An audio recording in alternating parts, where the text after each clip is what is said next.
Six-Day War, also called June War or Third Arab-Israeli War or Naksah, brief war that took place June 5 to 10, 1967, and was the third of the Arab-Israeli wars.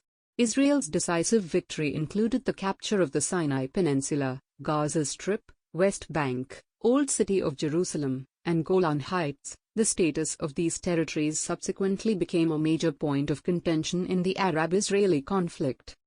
Main events of the war. In response to the apparent mobilization of its Arab neighbors, early on the morning of June 5, Israel staged a sudden preemptive air assault that destroyed more than 90% Egypt's air force on the tarmac. A similar air assault incapacitated the Syrian air force. Without cover from the air, the Egyptian army was left vulnerable to attack. Within 3 days the Israelis had achieved an overwhelming victory on the ground, capturing the Gaza Strip and all of the Sinai Peninsula up to the east bank of the Suez Canal.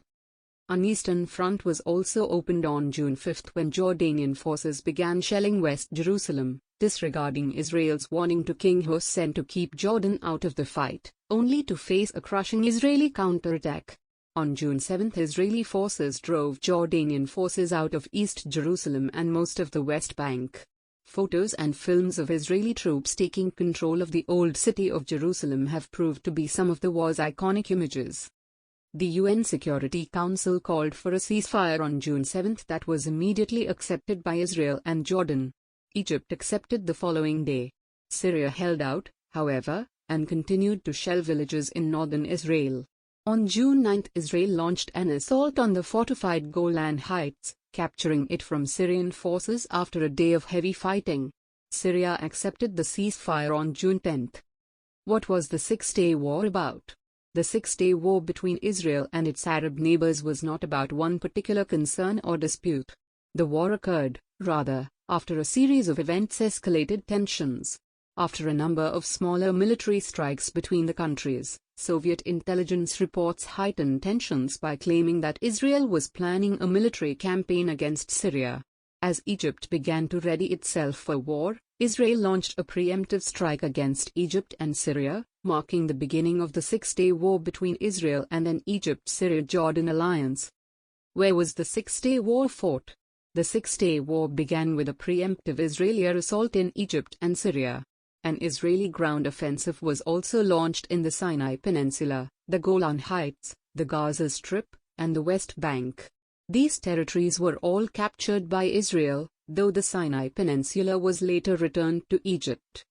What was the significance of the Six-Day War? At a time when Arab forces posed a significant threat to Israel's security, Israel's preemption in the Six-Day War dealt a decisive blow to their ability to carry out threats, especially by incapacitating Egypt's air force. Israel also captured territory held by Egypt, Syria, and Jordan, none of which was recaptured by military means. Calls by the United Nations, see United Nations Resolution 242, to return these territories in exchange for lasting peace laid the foundation for the Land for Peace formula underlying the Camp David Accords peace treaty between Israel and Egypt as well as the proposed two-state solution between Israel and the Palestinians. How did the Six-Day War start? The Six-Day War occurred at a time of heightened tension between Israel and its neighboring Arab countries. After a series of back-and-forth military strikes, it was spurred on further by Soviet intelligence reports that indicated Israel was planning a military campaign against Syria. Egyptian President Gamal Abdel Nasser ramped up rhetoric against Israel and mobilized Egyptian forces in preparation for war. The war began on June 5, 1967, when Israel launched a preemptive assault against the Egyptian and Syrian air forces. Why was the Six-Day War a turning point? The Six-Day War ended with Israel capturing the Sinai Peninsula, the Golan Heights, the Gaza Strip, and the West Bank, including East Jerusalem. Of these, only the Sinai Peninsula was returned, per the Israel-Egypt Camp David Accords peace treaty, while the Golan Heights and East Jerusalem were formally annexed by Israel. Meanwhile, the Gaza Strip and the West Bank were placed under Israeli military occupation, while the Palestinians sought to establish an independent Palestinian state in those territories, and the political status of Jerusalem remained a highly contentious issue into the 21st century.